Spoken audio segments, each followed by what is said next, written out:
deal is close to being reached to end the government shutdown, but what does this mean for health care? We'll explain coming up.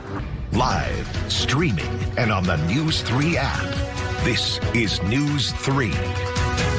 A shutdown deal may be in the works, but Congress is facing a new battle and a new deadline, the extension of Affordable Care Act funding. Around 100,000 Nevadans may see their premiums rise. Well, tonight, News 3 taking a closer look at those numbers, along with who would be affected and when. Our Will Silverstein spent the day crunching the numbers for us, and he joins us now from Foley Federal Building in downtown Las Vegas with the very latest. And Will, folks are now already sharing their quotes that they're getting on social media as of right now. And what have you been seeing?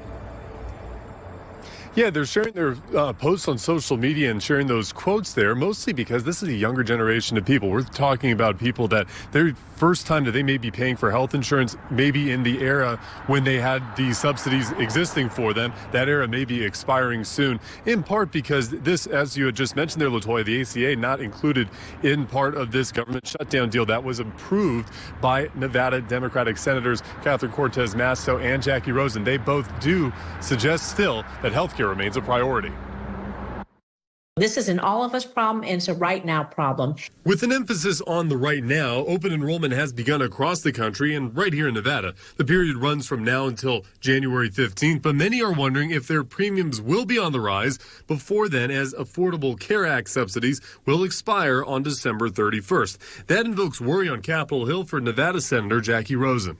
Accident or an illness can change your life in an instant. And if you don't have health care, not only lose your life, you could go bankrupt. It's horrific. And it may be horrifically expensive. Here are a handful of plans compiled by consumer watchdog healthinsurance.org showing several carriers dealing with increased prices by the tune of more than 15%. People are seeing hits in real time, too, as the deadline approaches. Take a look here at this post making the rounds on Las Vegas social media groups, supposedly showing a $1,000 premium on a policy for a 21-year-old's family and a multi-$100 premium for his individual plan.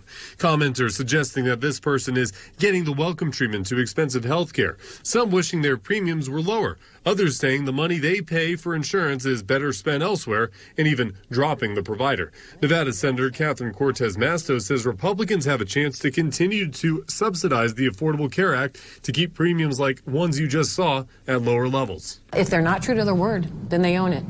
But if the Republicans don't care about Americans' health care in this country and lowering costs, then they own it. Then it's on them. The Democrats will never acknowledge that Obamacare has been an unmitigated disaster. But Republicans in Congress are likely to vote down the continuation of the subsidies, according to Republican consultant Matt Klink. He says the GOP will be looking to retool the insurance marketplace altogether and potentially eliminate the Affordable Care Act. It can't be fixed. It needs to be scrapped and it needs to be started over again. However, the question is what happens when the push comes to shove and healthcare premiums for millions are likely on the rise in a year where Americans hit the polls next fall. Is it a bad look, though, in an election year? No, it's not a bad look for Republicans to not continue to extend COVID subsidies that go to people making $500,000 for healthcare costs. What Republicans need to sell is that temporary means temporary. Senator Cortez Masto holding on to hope for a deal. Listen, we are going to have to come together and negotiate. That's the nature of what the Senate does. There's no guarantee on anything that we do here.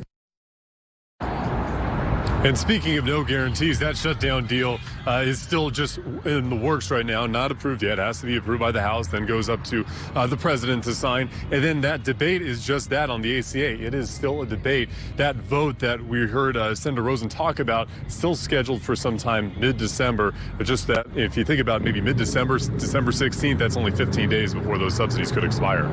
Yeah, and folks are signing up right now. As we know, the open enrollment period is happening right now. Well, if people want to enroll or want some more information before doing so, where should they go? They should go to NevadaHealthLink.com, and if they can't find NevadaHealthLink.com, they should go to our website, News3LV.com. We have a link to take you over there, and then that is where you can compare those different insurance rates. That's how you can speak with somebody online and figure out maybe what works best for you and maybe what's best for the future, although, as we know, the future is a bit uncertain. Yeah, uncertain, especially when you see your premiums go up 100%. Thank you so much. Well, as Congress haggles over what to do about health care, data over the last several years shows insurance costs are skyrocketing.